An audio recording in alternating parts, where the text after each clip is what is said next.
L'exercice 12. Une entreprise recrute chaque année des étudiants au niveau Bac plus 3. Elle effectue une sélection à l'aide d'un test écrit sous forme de QCM. Les étudiants ou bien les candidats retenus doivent ensuite effectuer un entretien. Les candidats choisissent, selon leurs compétences, un test parmi deux.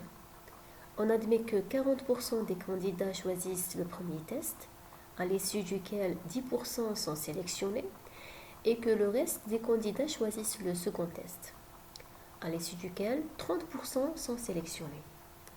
Question 1. À l'aide des informations contenues dans l'énoncé, décrire les événements qui interviennent et donner leur probabilité.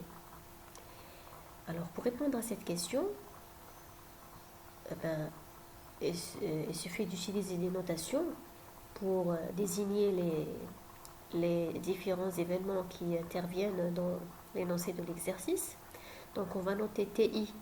Le candidat choisit de passer le test numéro I, avec bien évidemment ici I est égal 1 ou 2. I appartient à l'ensemble 1, 2.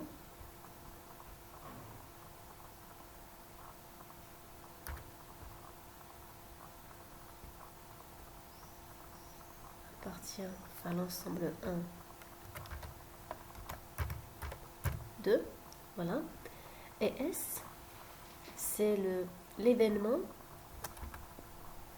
Le candidat est sélectionné. Voilà. On a alors, d'après l'énoncé de l'exercice, la probabilité de T1 est égale à 0,4. Parce que 40% des candidats choisissent le premier test. La probabilité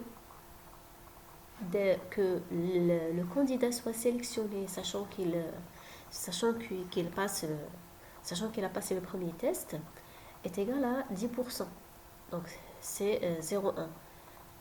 À l'issue duquel 10% sont sélectionnés. On peut dire ici les candidats qui choisissent le premier test. La probabilité de T2, c'est 0,6. C'est parce que où est-ce que c'est écrit là, ils sont sélectionnés, et que le reste, donc le reste des 40%, c'est 60%. Le reste des candidats choisissent le second test.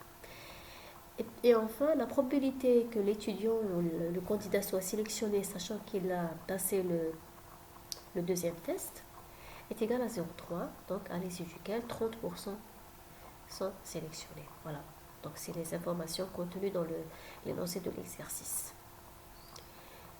Deuxième question, on prélève une fiche au hasard d'un candidat.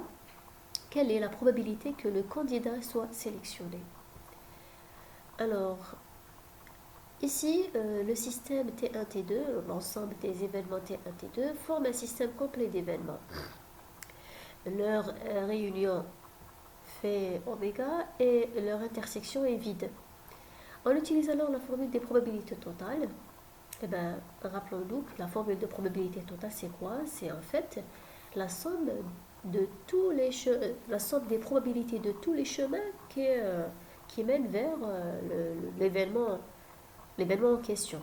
Donc là, on va prendre la somme des probabilités de tous les chemins qui mènent vers la réalisation de l'événement S.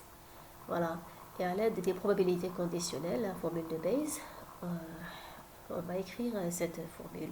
Donc P de S, c'est P de T1 fois P de S sachant T1, plus P de T2 fois P de S sachant T2.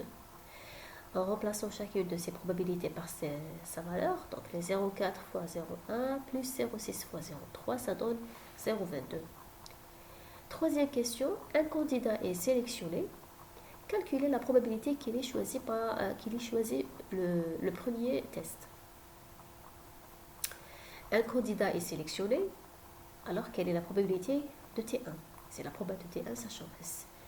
Formule de Bayes toujours, c'est la probabilité de l'intersection des deux événements divisée par la probabilité